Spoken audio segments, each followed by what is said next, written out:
तर नाशिकचं उगले दाम्पत्य हे यंदाचं मानाचं वारकरी दाम्पत्य ठरलंय। मूळचे नाशिक जिल्ह्यातील जातेगावचे असलेल्या कैलास उगले आणि कल्पना उगलेंना विठ्ठलाच्या महापूजेचा मान मिळालाय। मुख्यमंत्री देवेंद्र फडणवीस आणि अमृता फडणवीसांच्या हस्ते यावेळी मानाचे वारकरी ठरलेल्या उगले दाम्पत्याचा शाल घालत आणि विठ्ठल रुक्मिणी मातेची मूर्ती देत सन्मान करण्यात आला।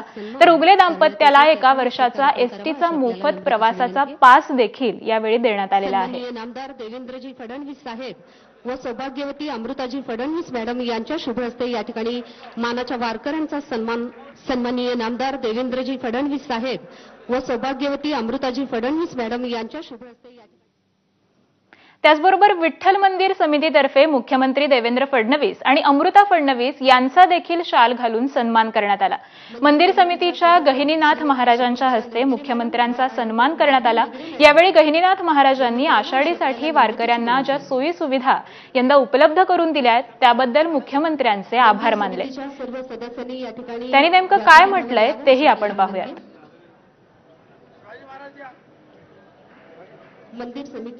या मंदिराच्या माध्यमातून पुढील 200 वर्ष या मंदिराचं आयुष्य वाढवलं, तसं संतपीठ श्री क्षेत्र पंढरपूर येथे स्थापन करून एक अलौकिक कार्य करावे अशी मी आपल्याला मनापासून विनंती करतो। आणि खरं तर आज एक आवर्जून गोष्ट सांगायची राहिली, जसं एक पिता आपल्या घराला सांभाळतो आणि आपल्याला घराला सांभाळून सगळ्या घराचं रक्षण करतो, आपण या राज्याचे प्रमुख या नात्याने सर्व वारकरी संप्रदायाच्या मागे खंबीरपणे उभा राहिलात याचा आम्हा सर्वांना सार्थ अभिमान आहे। अशीच आपण खंबीरपणे उभा राहावेत अशी आपल्याला मनापासून विनंती करतो। यानंतर विठ्ठलाच्या शासकीय पूजेनंतर मुख्यमंत्र्यांनी नेमकं काय म्हटलंय तेही पाहूयात।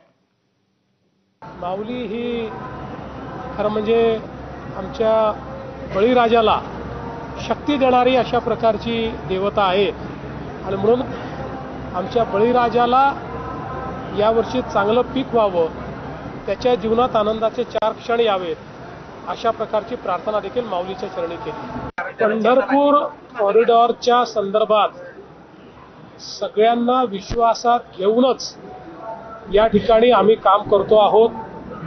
कोणाचंही नुकसान आम्ही होऊ देणार नाही।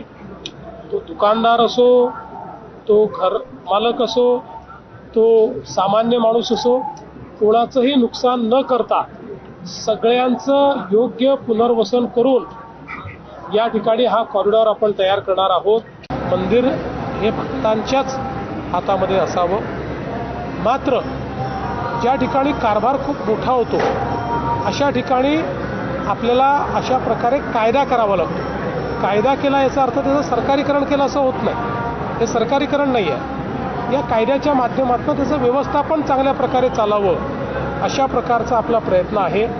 त्यामुळे मला असं वाटतं की आज आपण बघितलं असेल, कायदा केल्यानंतर मंदिरामध्ये झालेली सुधारणा ही आपण सगळ्यांनी बघितलेली। तर मानाचे वारकरी ठरलेल्या उगले कुटुंबियांनी काय म्हटलंय पाहूयात। आज मुख्यमंत्र्यांसमवेत महापूजेचा मान मिळालेले कैलास उगले हे नाशिक जिल्ह्यातलं दाम्पत्य आपल्यासोबत आहे।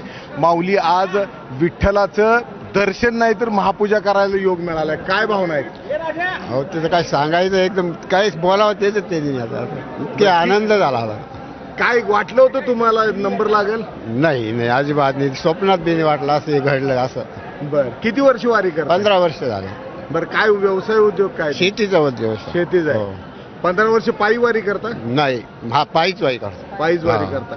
आपल्यासोबत माऊली आहेत। माऊली, काय वाटतंय, काय भावना काय नेमक्या? खूप आनंद वाटतो। असं वाटत नव्हतं की फडणवीस साहेबासोबत त्यांचं दर्शन होईल बा, एवढी पूजा भेटत असं वाटत नव्हतं। पांडुरंगाने घडवून आणलं, लय घडवलं। म्हणजे माझं एक वाटणं मला असं वाटलं होतं, म्हणजे भगवंता समोर आहे। मी बोलले माझ्या मनात का मला आहे ना यांच्या सोबत माझी पूजा भेटली पाहिजे होती बा असं। आता बारी करताना मी म्हणले, अहो तसंच घडलं, काय सांगा। हो, खरंच बोलले मी। असं वाटलं की त्यांच्या सोबत माझी पूजा भेटावं असं वाटलं होतं मला। तर हे होते उगले दाम्पत्य. त्यांना ज्या काय भावना, ज्या काय वाटलं होतं आपल्याला असा योग येईल असं त्यांना वाटलं होतं आणि खरंच दर्शन रांगेत त्यांना इच्छा होती की आपल्याला विठ्ठलासोबत पूजा करता यावी आणि त्यामुळंच त्यांना विठ्ठलाने त्यांचं मागणं ऐकलं आणि त्यांना विठ्ठलाची महापूजा मुख्यमंत्र्यांसमवेत करण्याचा योग आला आणि आज हे मुख्यमंत्र्यांसमवेत पूजा केल्यानंतर धन्य झाल्याची भावना त्यांनी व्यक्त केली. कॅमेरामन धनंजय दानोंडेसह सुनील दिवाण, एबीपी माझा.